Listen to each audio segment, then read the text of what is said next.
Qala ya qaumi inni lakum nadhirum mubin. Ni'budullaha wattaquhu wa atibun. Nuh berkata, wahai kaumku, sesungguhnya aku adalah pemberi peringatan yang menjelaskan kepada kamu, yaitu sembahlah olehmu Allah, bertakwalah kepadanya dan taatlah kepadaku. Arsala subhanahu Nuhan ila qaumihi bi umurin thalatha. Allah subhanahu wa ta'ala mengutus Nabi Nuh kepada kaumnya dengan 3 perkara. Setiap nabi, setiap rasul diperintahkan oleh Allah untuk menegakkan pemerintahan yang hak. La hukma illa billah. Tidak ada hukum kecuali hanya hukum Allah.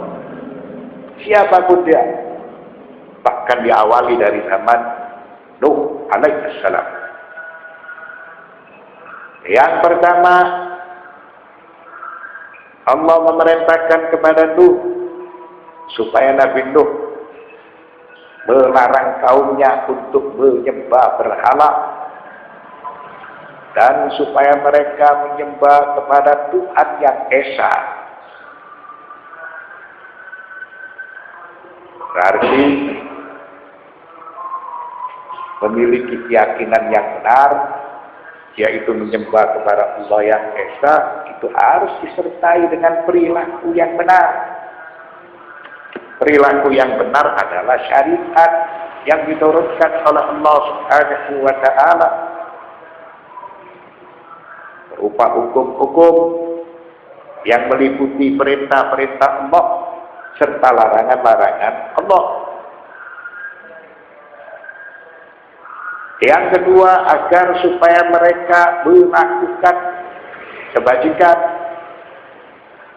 dan mereka meninggalkan keburukan. Kebajikan itu menurut siapa? Keburukan menurut siapa? Tentunya menurut Allah, menurut agama Allah. Yang ketiga, supaya mereka taat kepada Nabi Nuh,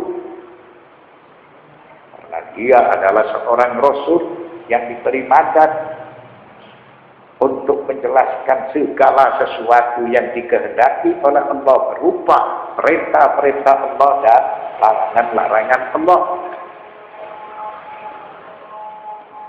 Wa dhamina lahum in istajabu amrayn.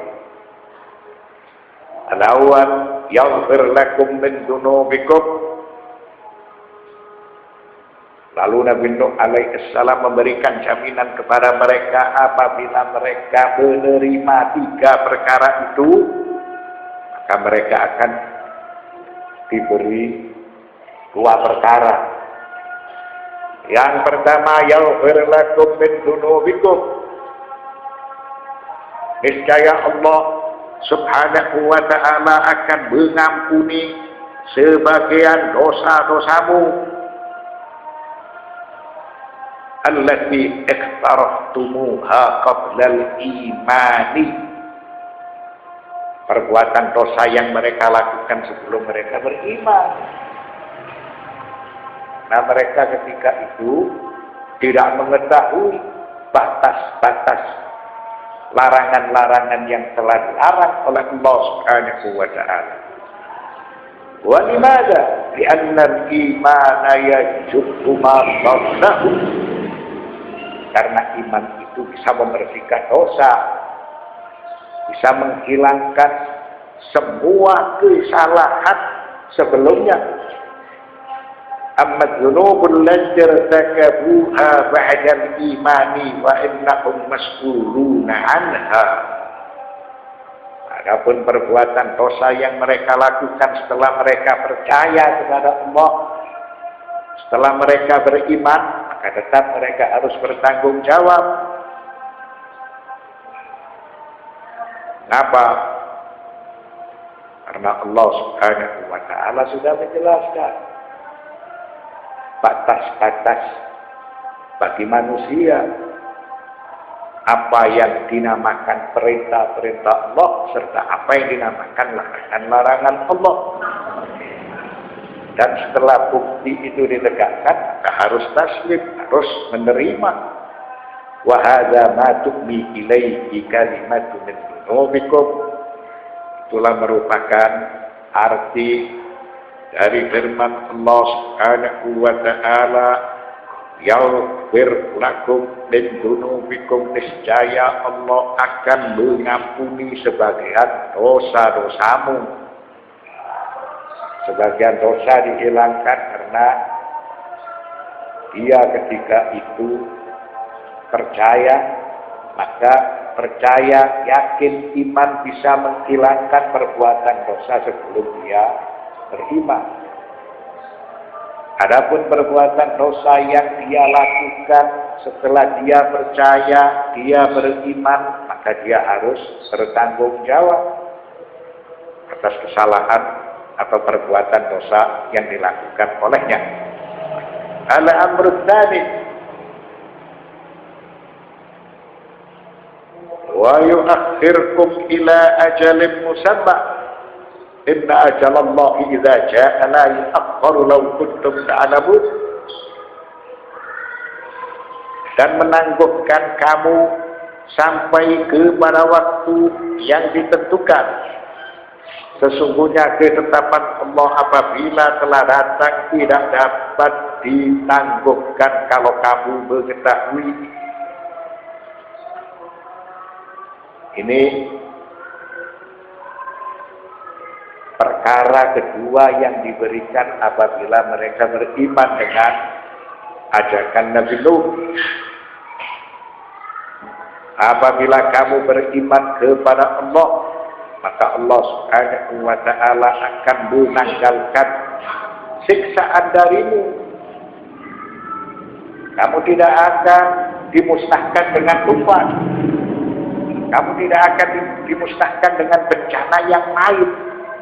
Sejak awal Nabi Nuh memberikan ancaman kepada mereka, apabila kamu tidak bertobat dan kamu tidak kembali kepada jalan yang benar, maka kamu akan dibinasakan oleh tufan.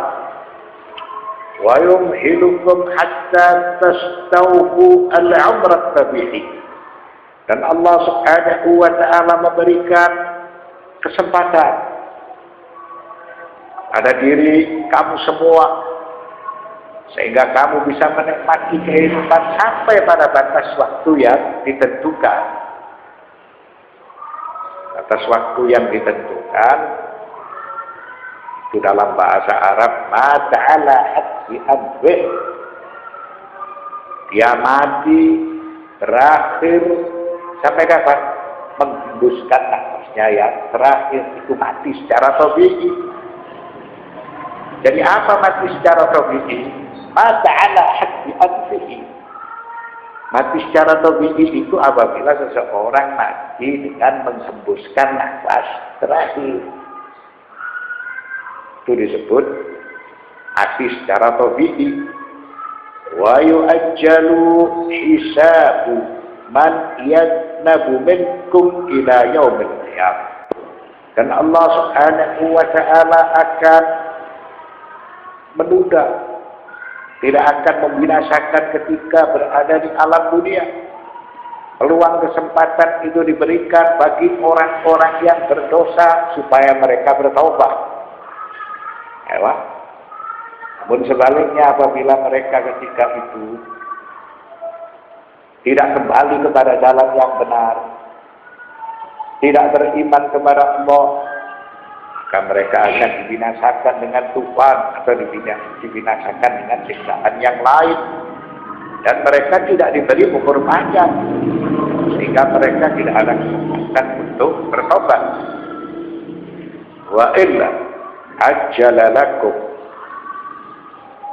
adzabul istisal fid dunya. Kalau memang kalian tidak mau kembali kepada jalan yang benar, tidak beriman kepada Allah, maka pasti kalian akan dibinasakan di alam dunia ini dengan petaka, dengan tufan atau dengan bencana yang lain. Lau kuntum ta'lamun, kalau kamu mengetahui apa yang aku sampaikan kepadamu,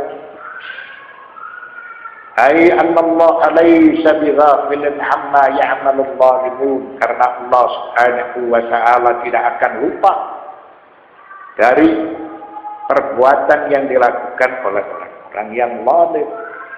Sebab segala sesuatu itu diawasi, segala sesuatu itu diketahui. Kullu amrin mustaqir, setiap perkara itu ada perjanjian, ada waktu. Apabila kamu tidak juga mendengar